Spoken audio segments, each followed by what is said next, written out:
Reliever Roundup and Bullpen Bonanza is brought to you by Sport Relay. Honest, unbiased, and apolitical. Sport Relay, your connection to the diamond. And by A Complete History of the Major League Baseball Playoffs, Volumes 1 and 2 by Evan Thompson. Relive the glory, A Complete History of the Major League Baseball Playoffs. This week on Reliever Roundup and Bullpen Bonanza, we look at the top relief pitching stories from around the league over the span of Week 11. The Diamondbacks relief corps gets more and more bad news. We go through some other injuries around the league, including a few pieces of promising news. We debut the Drew Pomeranz ticker. We catch you up on the team power rankings from the past 3 weeks. Then we reveal our team power rankings and individual power rankings for this week. And we have a thorough discussion on the San Francisco Giants relief corps with our special guest, John Shea of the San Francisco Standard.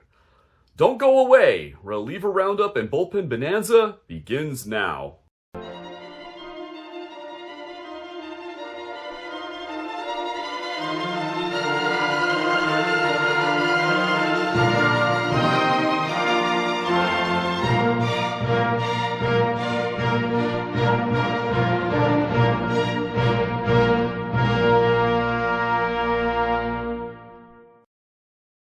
Welcome to Reliever Roundup and Bullpen Bonanza. I'm your host, Evan Thompson, Editor-in-Chief, National Writer, and Athletics Writer at Sport Relay.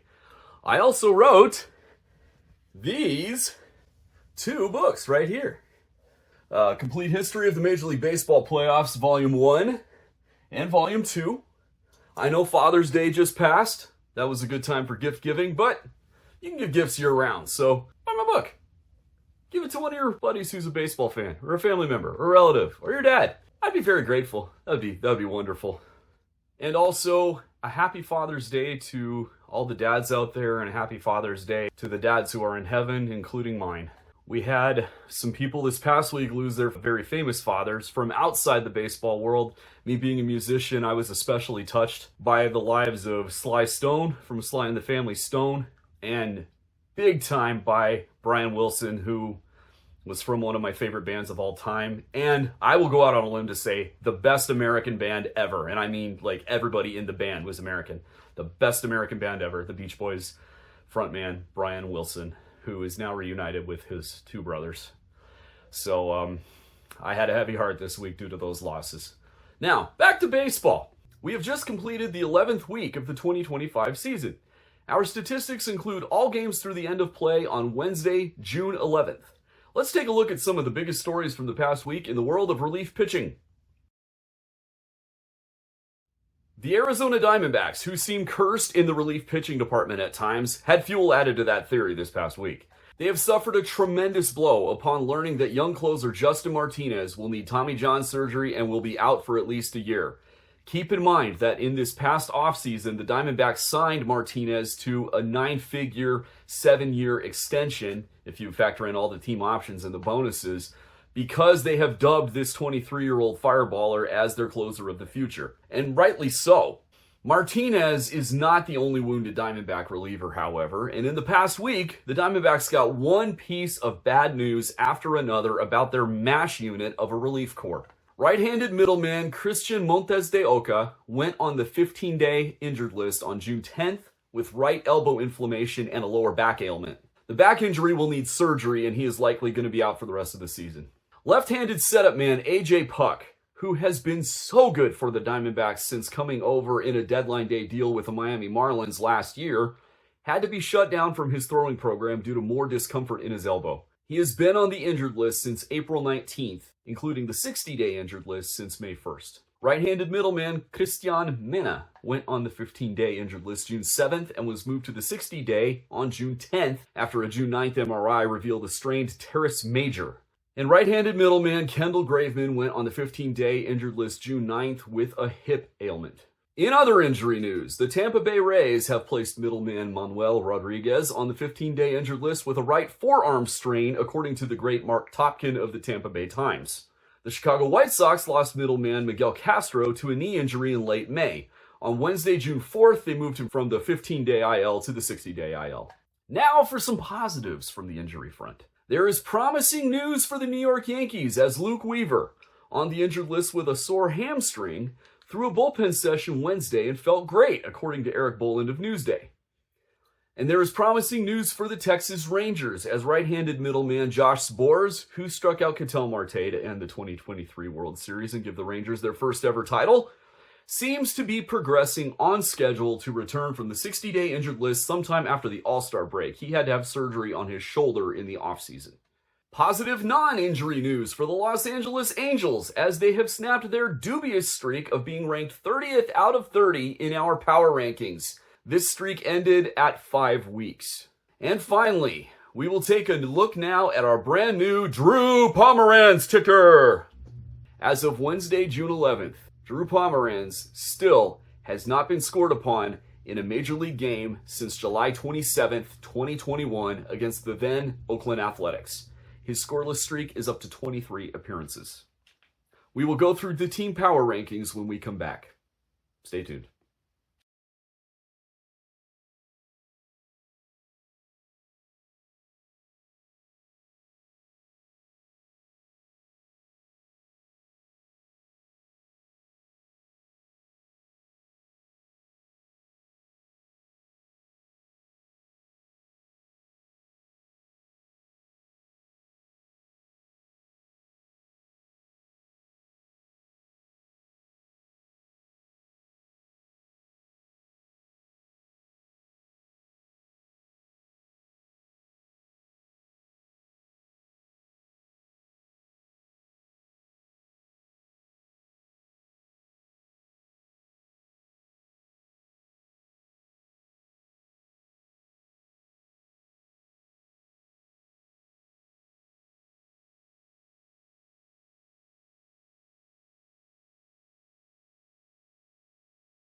Welcome back to Reliever Roundup and Bullpen Bonanza. It is time for the Team Relief Corps Power Rankings. They include every pitch thrown in relief by a player wearing said team's uniform, excluding position pitchers. This table shows the scoring breakdown. Teams are ranked in clutch, run prevention, base runner prevention, and command, weighted as shown.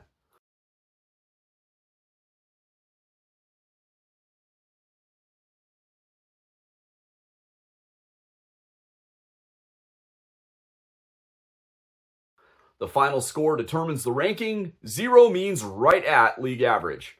Positive is better than average. Negative is below average. A score of 100 means the team is 100% better than league average. A score of 50 is 50% better, and so on. Each whole number equals 1 percentage point. Before we do the stats, as of the end of week 11, we will get you caught up. Due to some outside factors beyond my control, this is our first weekly show since the end of week 7.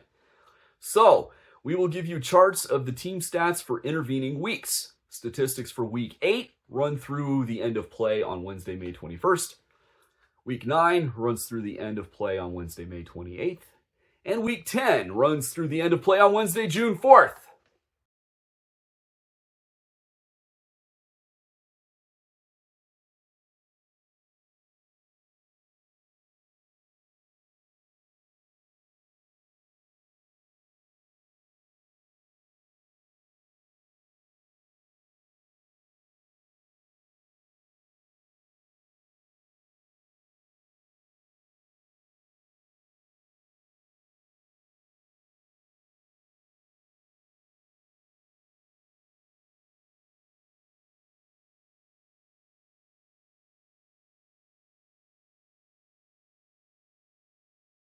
Now for Week 11.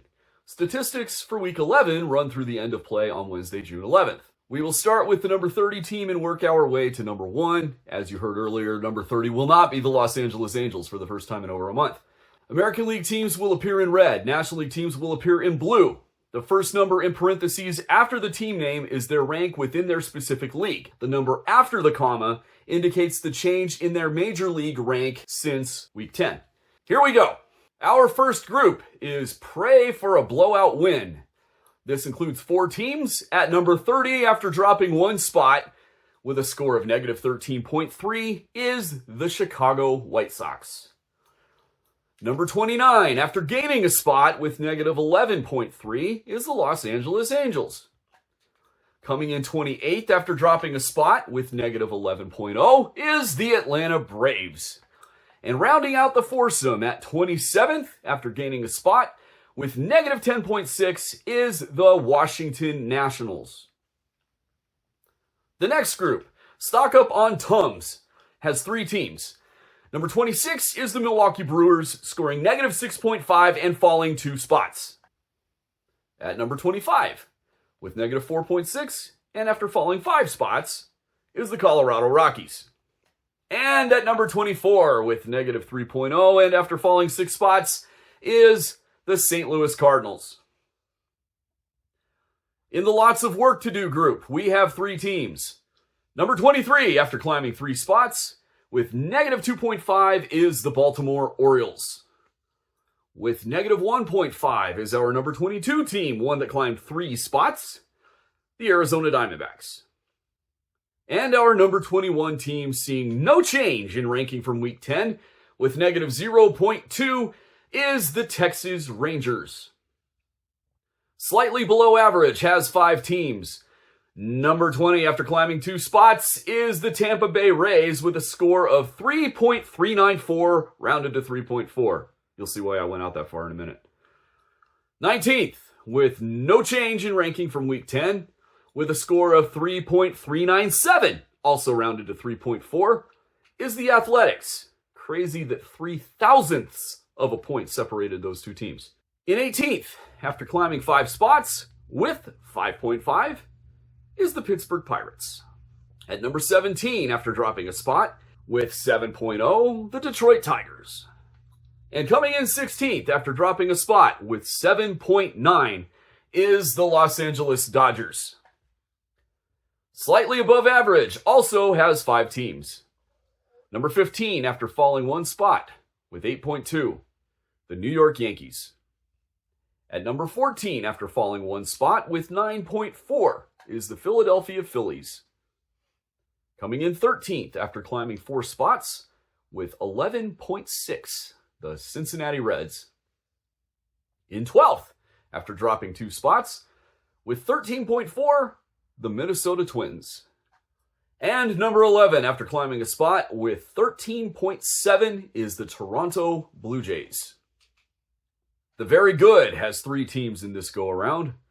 This trio includes the number 10 Seattle Mariners, who fell 1 spot after earning a score of 19.2.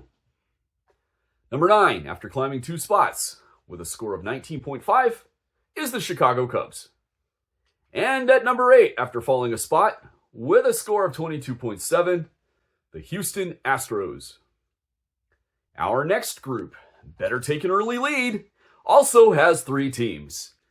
Number 7, after falling 3 spots, is the Kansas City Royals with 24.7 points. At number 6, after climbing 2 spots, is the Boston Red Sox with 25.0. Rounding out the group is the number 5 Miami Marlins, who climbed a spot with a score of 26.1. The next group, the Elite, has 2 teams. Number 4, after climbing 1 spot with 29.6, is the San Diego Padres. And number 3, with a score of 36.5, is the New York Mets. I've given our top group this week a German name, since German names usually sound really awesome. For example, I once heard a BBC Sports special describe the German men's national soccer team, whose penalty-taking prowess, both in in-game penalty kicks as well as tie-breaking penalty shootouts, is unmatched, as Das Überpenaltieren Maschinen. Might have been faux German, but still, that sounds awesome! But I digress. Back to the rankings. These two teams led their leagues by significant margins after Week 11, as you can see in this scatter plot right now before your eyes. Crazy, huh? So I have called these two teams Die Überbullpens. And yes, the German word for bullpen is bullpen. I looked it up. They are separated by 0.4 of a point. The number 2 team with 54.1 is the top relief corps in the National League, the San Francisco Giants.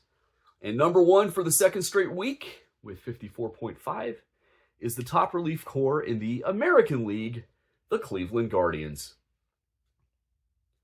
The biggest gainers in this edition of the rankings are the Pirates, who climbed 5 spots, the Reds, who climbed 4, and the Diamondbacks and Orioles, who gained 3 spots apiece. The biggest drops came from the Cardinals, who fell 6 spots. Did not see that one coming. The Rockies, who fell 5. The Royals, who fell 3. And the Brewers and Twins, who each fell 2 spots. We will be right back with our guest, John Shea. Stay tuned.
Welcome back to Reliever Roundup and Bullpen Bonanza. Before we go into the John Shea interview, I recorded this a month ago. And again, like I said, things out of my control kept me from being able to produce a weekly show until this one.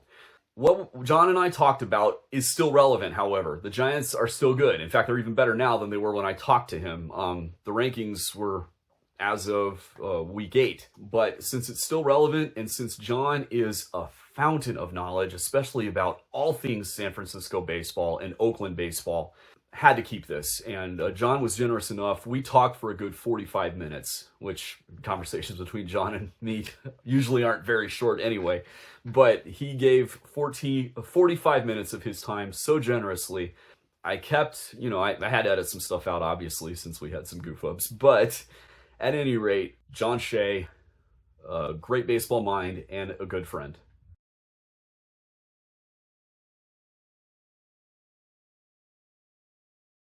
Welcome back to Reliever Roundup and Bullpen Bonanza. I am very privileged and honored to have with me one of the greats in the game, John Shea.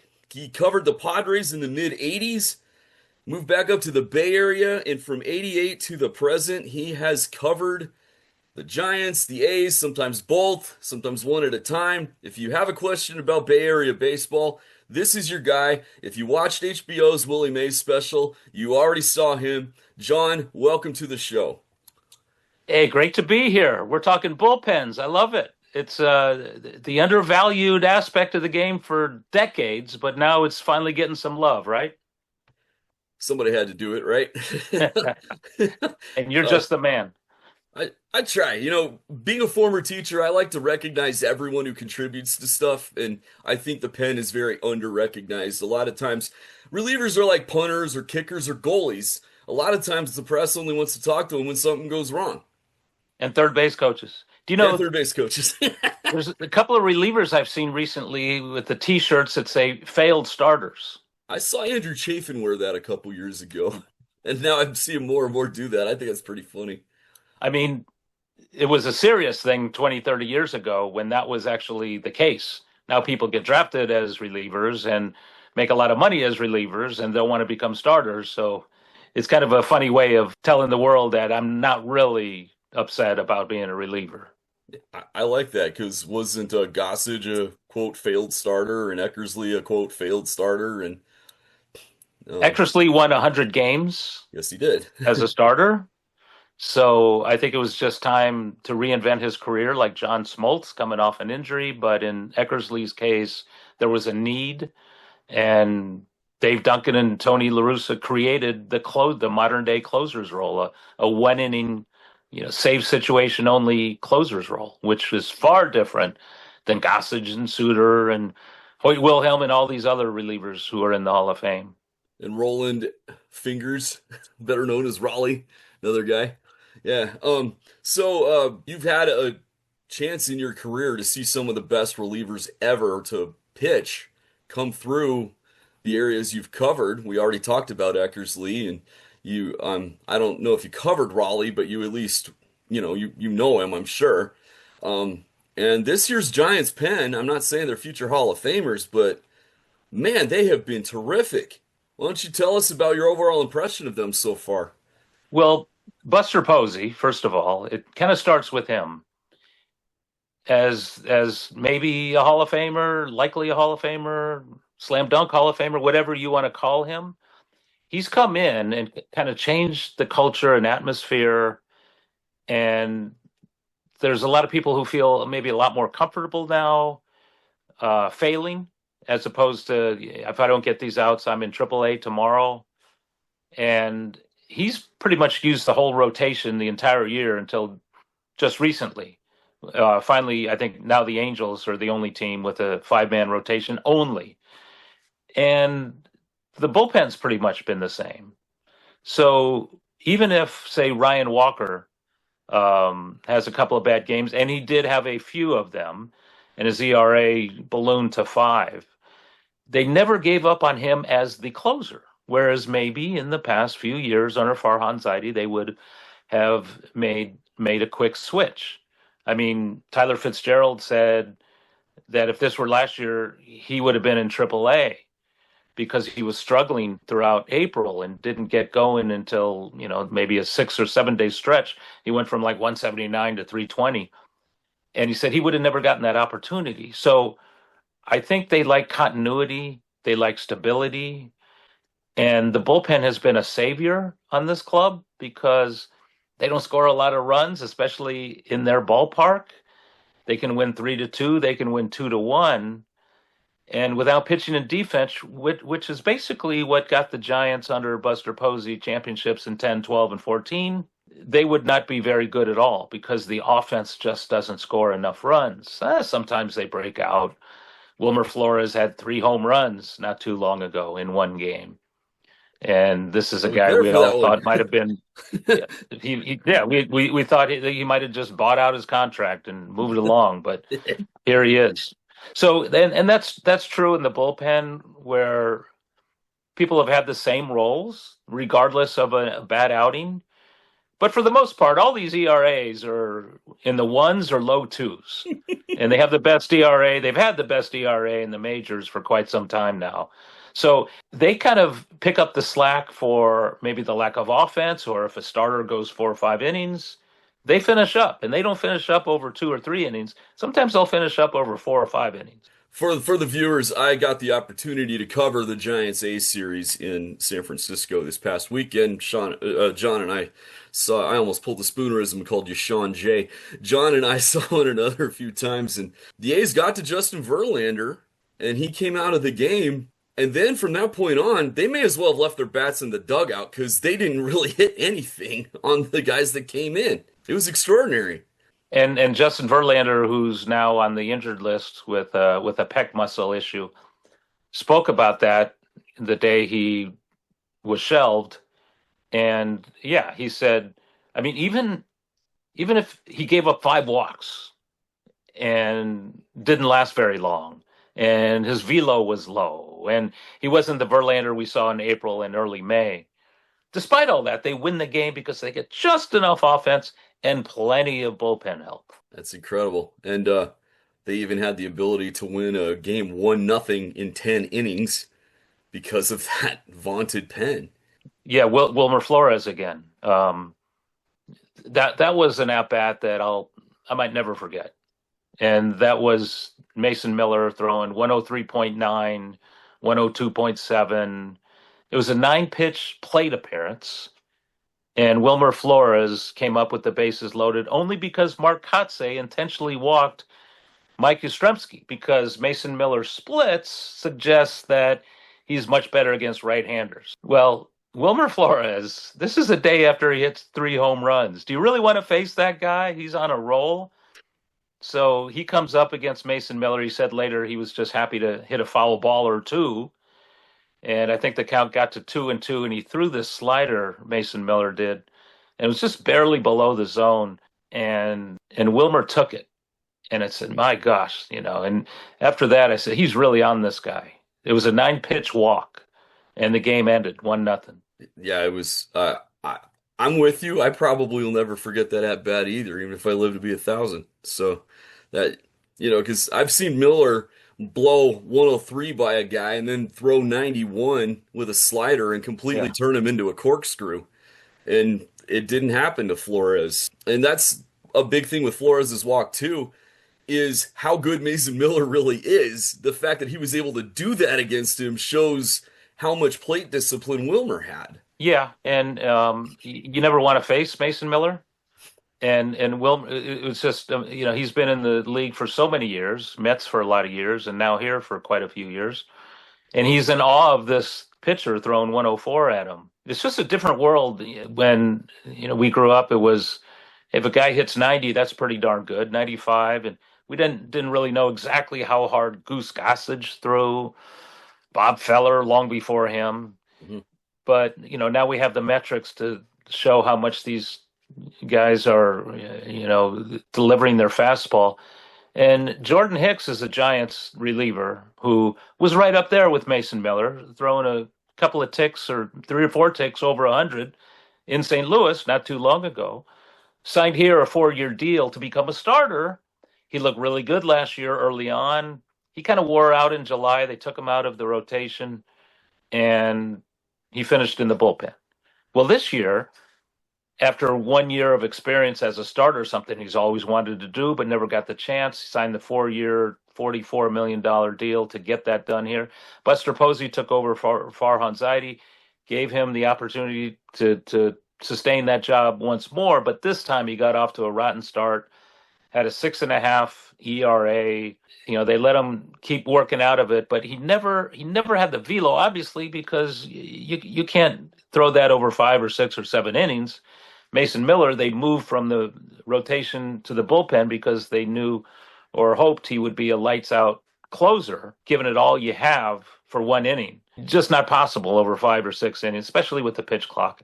So Jordan Hicks is now in the bullpen, and he said that he's been working on his velocity. So he might have been throwing 96, 98 in some of these games, sometimes a little higher, but now he really wants to blaze it. And that means, triple digits, get back to where he was. So he's embracing this new role. And I think the Giants bullpen might be better served because of this. He moved to the bullpen when they promoted Hayden Birdsong, the 23-year-old 6'4" right-hander, out of the relief role and put him in the rotation just because Hicks wasn't getting it done. And Birdsong did very well in his first start of the season. And, to no one's surprise, he's going to be good. He'll be a fixture in that rotation. But meanwhile, Giants have another 1-inning high-leverage reliever in Jordan Hicks. There you go. I want to talk to you about 4 other guys that have just been throwing BBs all season. Randy Rodriguez, who has traded off with Nick Mears for first or second among National League middle relievers. What can you tell us about Randy? Kind of a 4-pitch reliever. Maybe on other teams he would be the closer. I mean, he's got a 0.87 ERA. He strikes out a lot of guys. He throws hard. He mixes it up. But in this bullpen, he'll throw like the 6th inning if they're up 3-1 or 4-2. because there's so much depth and experience, along the way with the other relievers. But yeah, he's kind of underappreciated. I'm not sure he's quite known as he should be, but he's lights out every game. Sometimes he's out in 7 pitches. He just does quick work and efficient work, and it's unbelievable that he does it all the time. I just haven't seen him fail yet. I believe he's only given up a run in 2 of his appearances this year. His scoreless outing percentage right now is 95%. The league average is 73. It's absolutely ungodly what this guy's doing. Yeah. And we like him so much that viewers who see this show, in the opening credits, there's a guy who goes by who's wearing a Giants uniform. That's Randy Rodriguez. We included him in the opening credits. Okay. He's been so good. And so he's finally getting love somewhere. Yeah, and if you see him, let him know that. I didn't get a chance to talk to him when I was up there this weekend. Unless you think it'll hex him. If you think it'll hex him, don't say anything. No. But yeah, Randy, it's just incredible. His whip right now is 726. Are you kidding me? And he's the middle reliever. That's the crazy part. Yeah. Now the twin setup men that are starting to remind me of the 90 Reds nasty boys are figure cameras are rolling, and I forget which Rogers twin it is. Well, this one's Tyler. Tyler, yes, the righty. Yeah. And then Camilo Doval, former closer, now setup man who's doing really well. What can you tell me about those guys? Tyler, who is maybe the less appreciated of the 2 Rogers brothers, Taylor, hard-throwing lefty, Tyler, the side-winding righty, his vertical release point is 12 inches off the ground. Justin Verlander's is 7 feet. Tyler Rogers is 1 foot. So, I mean, he's a softball pitcher that still, is a puzzle to so many of these fantastic hitters who just don't see that arm angle and that release point anywhere. And unless they played fast pitch softball in their teens. Yeah. And, he gets away with a lot of soft contact. And people are embarrassed walking away from the batter's box. Every once in a while, especially to a lefty, he might get it up and over, and the guy will just tattoo it. But I think he's had one kind of rough outing here, 1.5 maybe. But he's really effective, and he's probably spent 3 years in AAA. Maybe he wasn't taken too seriously because, hey, does this stuff work in the bigs? Well, it worked in AAA for 3 years.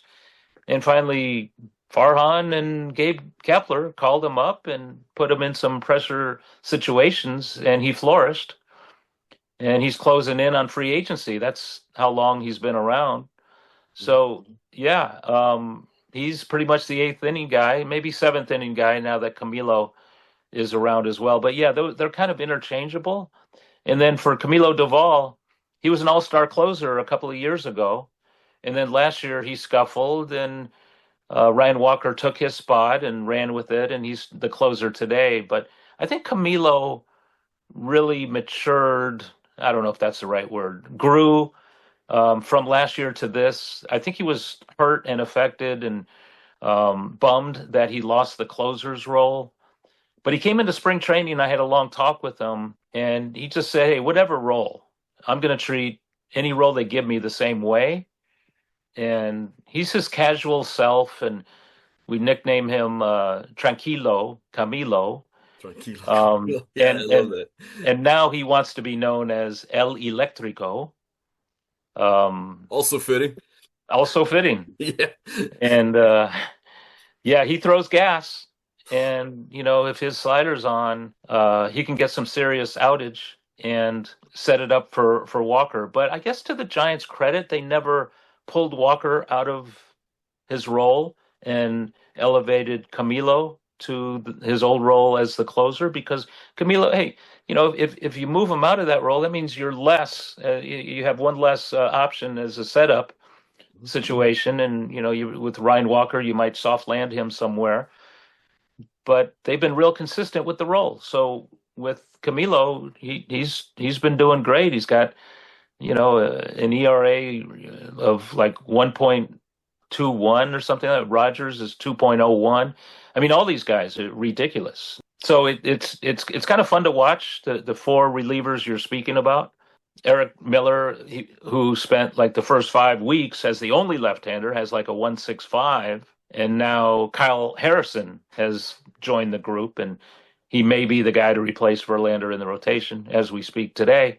But yeah, I mean, he throws 96, 97. So, and he's a starter waiting to happen. He was awesome in AAA for the first 4 weeks of the season, and now he's in a very deep bullpen. That's just amazing. What can you tell the fans who have not seen the Giants relievers pitch yet? What to expect, and which guys are really exciting to watch, other than the ones you've already mentioned? Well, I think Ryan Walker is someone to look at.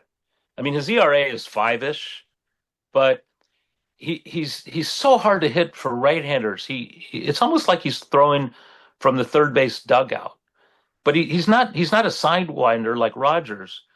But it's almost like his back is to the plate, and he comes, he throws hard. Late in the minor leagues, he developed a fastball. He added like 5 or 6 miles per hour to it.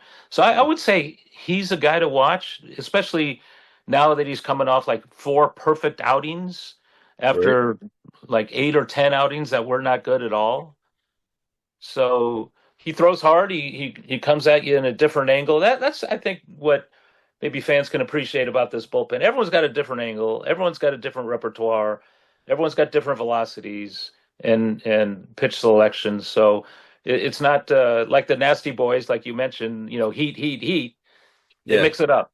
yeah, his ERA's up, but his scoreless percentage is 75. 15 of his 20 outings have been scoreless, and league average is 73.2. He's climbing his way back up slowly but surely. A lot of managers, if they know 3 out of 4 times your guy's going to put up a zero, I think they'll take it. And I need to make a correction. Randy Rodriguez has only let in a run in 1 game. So 19 of his 20 appearances have been scoreless, and that is absolutely absurd. Hmm. So, But he hasn't moved up the chart in terms of the leverage situations, right? I mean, he's still middle. I mean, if Logan Webb throws 105 pitches in 5 innings and they're up 3-1, he'd throw the sixth. Yeah. He wouldn't We throw did the see him in eighth. the seventh a couple night one of the Yeah, nights up there just because one of the setup guys was unavailable. But right.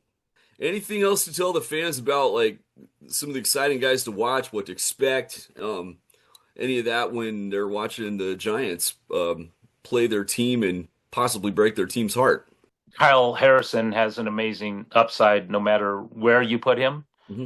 I see him as a starter joining fellow 23-year-old Hayden Birdsong, and they also have Carson Wisenhunt, who's dominating in AAA. He's a couple of years older than those two young lads, college ball and all that. I think they're okay with the future of this rotation. Speaking with Logan Webb, he said, it wasn't too long ago that we only had 2 or 3 starters and we had 2 or 3 openers during a long stretch of time. Hmm. That was in the heart of the 23 season. They did okay for a while, but it was not going to be sustainable, and it wasn't. And it crash landed, and they failed in the end. But he was talking after his most recent start here that it's kind of cool to have 8 guys who could start. And I went down. At first I said, "Oh, come on, that's way too many. You're exaggerating." And then I went down the list. He said, "Yeah, I guess there are 8 or 9 starters who could start." And for now, there's a couple of them in the bullpen, and one of them is Kyle Harrison, who just is pretty amazing to watch because he could go an inning, he could go 2 innings, he could go 3 innings because he's amped up from doing all that in AAA, being a 5 or 6 inning pitcher. And I think he's treated a little bit differently than he was when he first came out of high school, De La Salle here in the Bay Area. Real prestigious high school. But he was not drafted in the first round, but got first round money because he was about to go to UCLA and they wanted him so badly that they paid him the big money to go pro. Well, they really babied him. And he wasn't going more than 3 innings, 4 innings, not 4 innings, 2 innings and 3 innings for the longest time. And then unfortunately, his second game in the big leagues, he threw 90 pitches. and he wasn't ready for that. And he had a shoulder, and over this past off season, he spent a lot of time rehabbing that shoulder. So came to spring training, he really had no velocity, and he wasn't ready for the regular season, and he lost the job for the fifth rotation spot to Landon Roop, and Birdsong was also in that competition. And the others did very well. They could have picked either one, Roop or Birdsong. They picked Roop, and Birdsong opened in the bullpen, and Harrison opened in AAA. And it didn't take long for him to refine his velocity. Velocity he didn't necessarily have last year when he was I think, second on the team in starts with the Giants. So I think they really wanted him to step back and get that velocity back, and he has. So I think you'll see him in the rotation sooner rather than later, but in the meantime, it's been fun to watch him in the bullpen. He's kind of an all-purpose guy. If you remember Tim Lincecum in 2012 postseason, super reliever. Bochy used him in every role to get 1 or 2 outs or 3 or 4 innings. And then 2 years later, of course, was the ultimate when Madison Bumgarner had that 5-inning save. Harrison will be somebody to watch, whether he's a reliever or a starter. So it's just that, like Logan Webb said, they have too many starters. And what team? And here's an interesting stat. Like I said, they only used 5 starters up until Jordan Hicks came out and Birdsong went in, and the Angels are the only other team with 5. The Dodgers have started 13 guys. They keep getting hurt. So they keep getting hurt, and they like openers. Yeah, they do. So Giants haven't used an opener. Buster Posey, not a fan. Bob Melvin, not a fan. Farhan, he was a fan. So we saw a lot of it, and I think the Giants fan base, still in love with Bruce Bochy ball from years ago. Never took to these openers and, all these role players coming in and out and the constant lineup and roster shuffling. So I think Buster Posey's kind of right in the Giants fans' wheelhouse in terms of kind of announcing who the starters are going to be rather than letting people know an hour before the first pitch or whatever it was. And, not pinch hitting for a guy who hit a home run in his previous at-bat just because a lefty comes out. And right.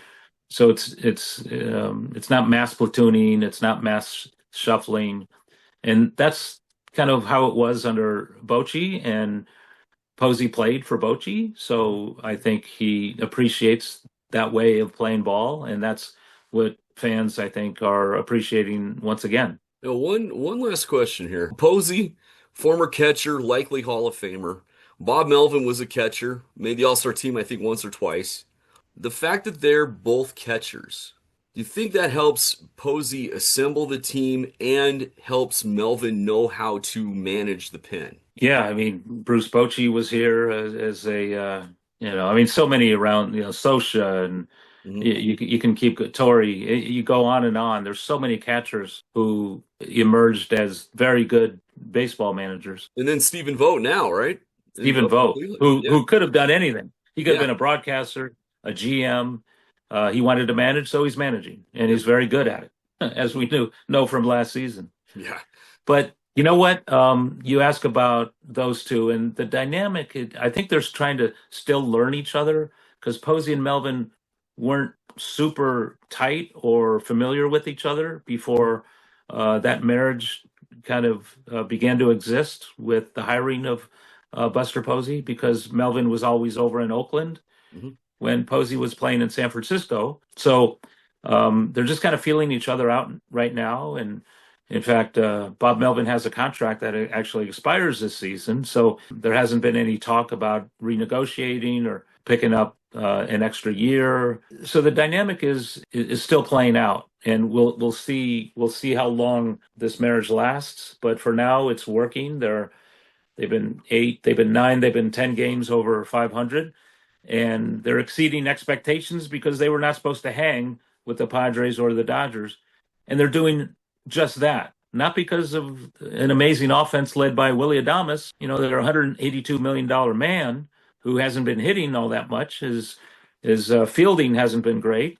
So they've got a lot of players kind of left over from Farhan Zaidi, but a lot of them have turned it around. Wilmer Flores has been has been healthy. Jung-Hoo Lee has been healthy. That wasn't the case last year for either of them. And of course, the bullpen has been lights out from day one. And there haven't been injuries to anybody in the bullpen. Lou Trevino was the only one. Lou Trevino was the only one taken off the roster who began the season as a reliever. He just wasn't cutting it. So they released him and brought in Harrison. So Posey said from the very beginning he's going to reward people who have earned time in the majors. And if you've earned time in the majors and you scuffle for a couple of games or at bats or innings, he won't chase you out of town right away. So you kind of have to fail for quite a while to leave this team.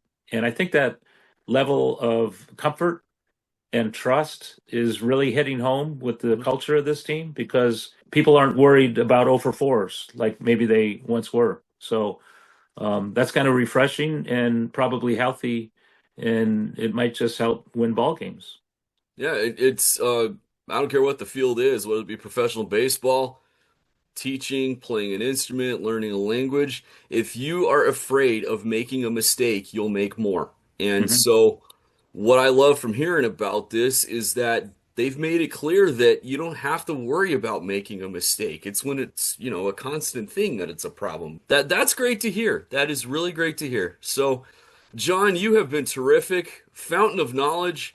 Very glad I got to catch up with you in San Francisco and have you come on. Love to have you back. You're welcome to come back anytime. So, once again, thanks for being on here. John Shea, everybody. Well, thanks a lot. I guess it helps that the Giants bullpen has been very good. Now, if they've had the worst bullpen in baseball, I don't know what I would have said. I still would have talked to you, but it would have been a far different conversation. Yes, it would have. All right, John. Well, once again, thanks for being here, and you take care, and we'll see you next time. Thanks, Evan.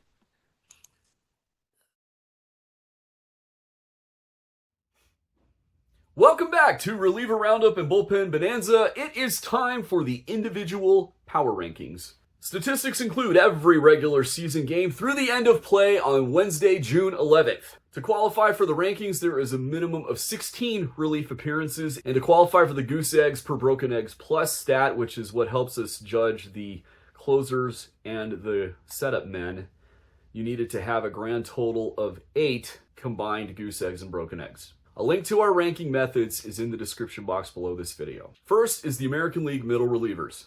Number 10 with 11.1 from the Baltimore Orioles, Sir Anthony Dominguez. That's a fun name to say, isn't it?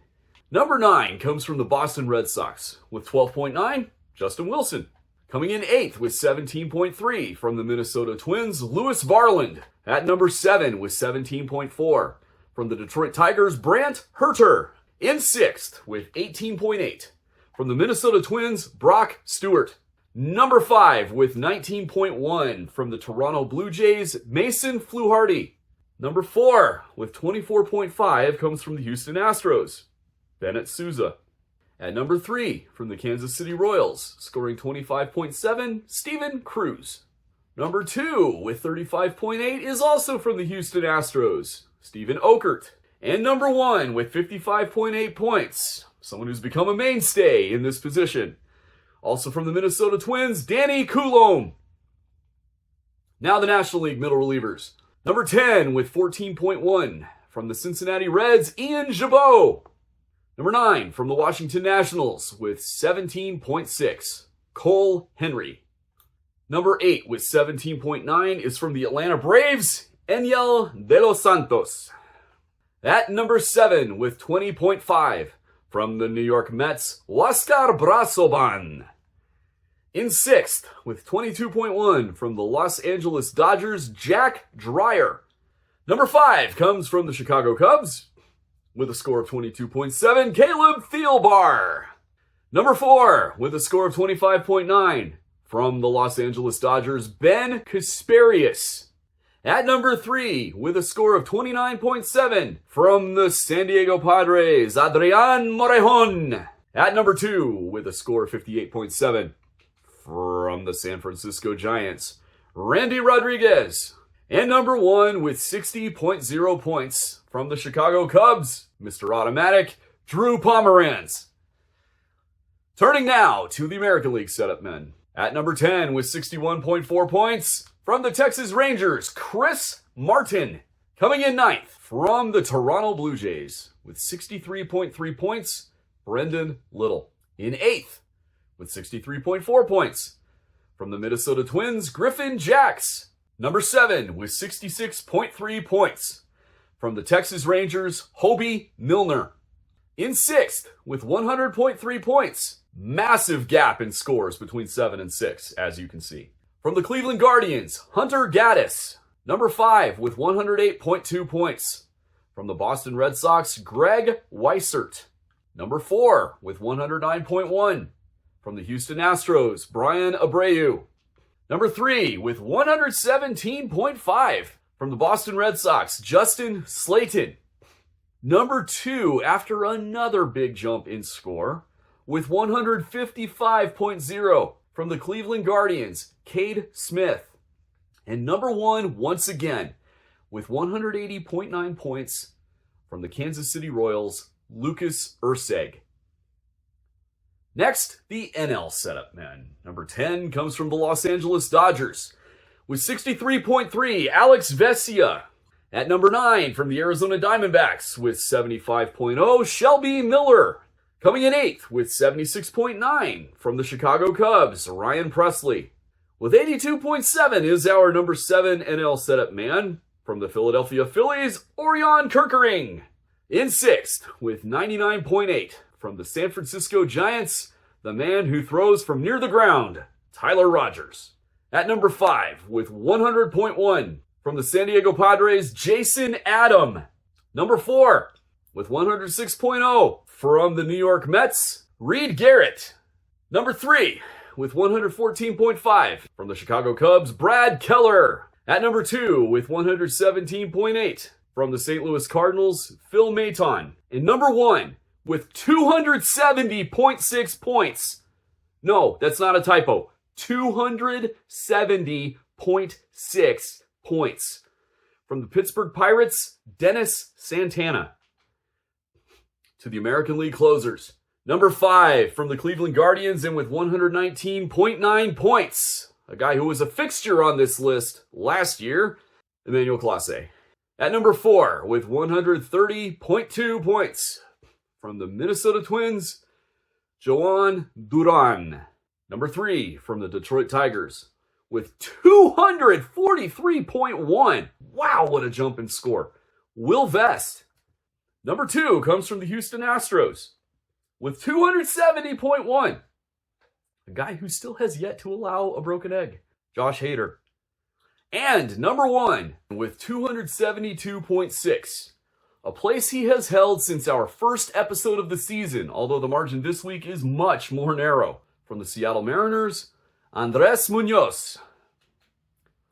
And finally, the National League closers. Side note, suspended Phillies closer Jose Alvarado still has enough appearances and goose eggs plus broken eggs to qualify, and if we included him in the ranks, he'd be number 4 with 133.5 points. But he's not in the ranks, so here are the actual rankings. Number 5 with 90.5. From the San Francisco Giants, Camilo Doval. Big jump in score from 5 to number 4 with 131.5. From the Washington Nationals, someone who's probably going to be a big trade target, Kyle Finnegan. A decent jump in score from Finnegan to our number 3 pitcher. From the Miami Marlins with 143.7, Calvin Fauché. Huge jump to number 2 with 202.7. From the New York Mets, Edwin Diaz. And number 1 by a ridiculous margin with 332.1. Yeah, sorry. I tried to do that without giggling. Let me try that again. With 332.1 from the San Diego Padres, the man who has occupied this spot every week since our first episode of the season, Robert Suarez. Don't go away. We'll be right back. Stay tuned. That concludes this installment of Reliever Roundup and Bullpen Bonanza from Sport Relay. Join us next time when we will reveal our weekly power rankings for Week 12. I'm Evan Thompson. Thanks for watching, and we will see you next time. Thank you for watching this episode. If you enjoyed it, please give it a like. Click subscribe so you'll never miss an episode of this show or of our other show, Trade Trees. Tell your friends and baseball contacts. If you haven't done so yet, consider buying my books, A Complete History of the Major League Baseball Playoffs, Volume 1 and Volume 2. There are links in the description box below this video. And finally, bookmark and regularly visit sportrelay.com. Until next time, this is Evan Thompson saying so long for now.